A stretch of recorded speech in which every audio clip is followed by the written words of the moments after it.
बिहार में बात करें, आप कटिहार से आते हैं, आप सीमांचल की एक सीट है कटिहार, और सीमांचल में सबसे बड़ा मुद्दा घुसपैठ का है। आप मानते हैं सीमांचल में घुसपैठ मुद्दा है जिसको लेकर भारतीय जनता पार्टी को वहाँ एज मिलता है और वो वोटों का ध्रुवीकरण वहाँ पर कर पाती है?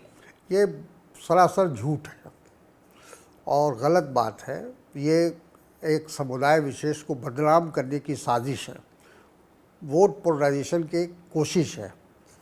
क्योंकि सीमांचल में हर चुनाव में, कोई ये नहीं कि इस चुनाव में, जब विधानसभा का चुनाव आता है, जब लोकसभा का चुनाव आता है, तो घुसपैठी आ जाते हैं। सवाल ये है कि घुसपैठिए कैसे आते हैं? आसमान से तो नहीं टपकते हैं, वो ज़मीन के रास्ते से आते होंगे। और उसको ज़मीन की रक्षा, या देश के अंदर घुसपैठिया नहीं आए, बाहर के लोग नहीं आए, ये जिम्मेदारी किसकी है? केंद्र सरकार की है। 11 साल से प्रधानमंत्री है हमारे नरेंद्र मोदी जी, अमित शाह जी गृह मंत्री है। तो इन्होंने क्यों नहीं रोका उनको? अगर वो आए बिहार में, अच्छा हर स्टेट में पहुंच जाते हैं। अभी अगर यूपी का चुनाव होगा तो देखिएगा वहाँ भी ये मुद्दा आ जाएगा। फिर ये दिल्ली में एक चुनाव होता है तो दिल्ली में ये मुद्दा आ जाता है। तो सिर्फ चुनाव से इसको कलेक्ट किया गया है। और अगर इतने दिन में अगर घुसपैठिए हैं तो 11 साल में कितने घुसपैठिए को आपने निकाला, आइडेंटिफाई किया?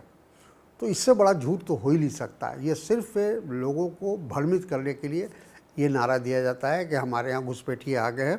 अभी जो SIR का हुआ उसमें अभी तक चुनाव आयोग ने लिस्ट नहीं दिया है कि जो जिन लोगों के नाम काटे गए उसमें कितने घुसपैठिए थे, कितने बांग्लादेशी थे।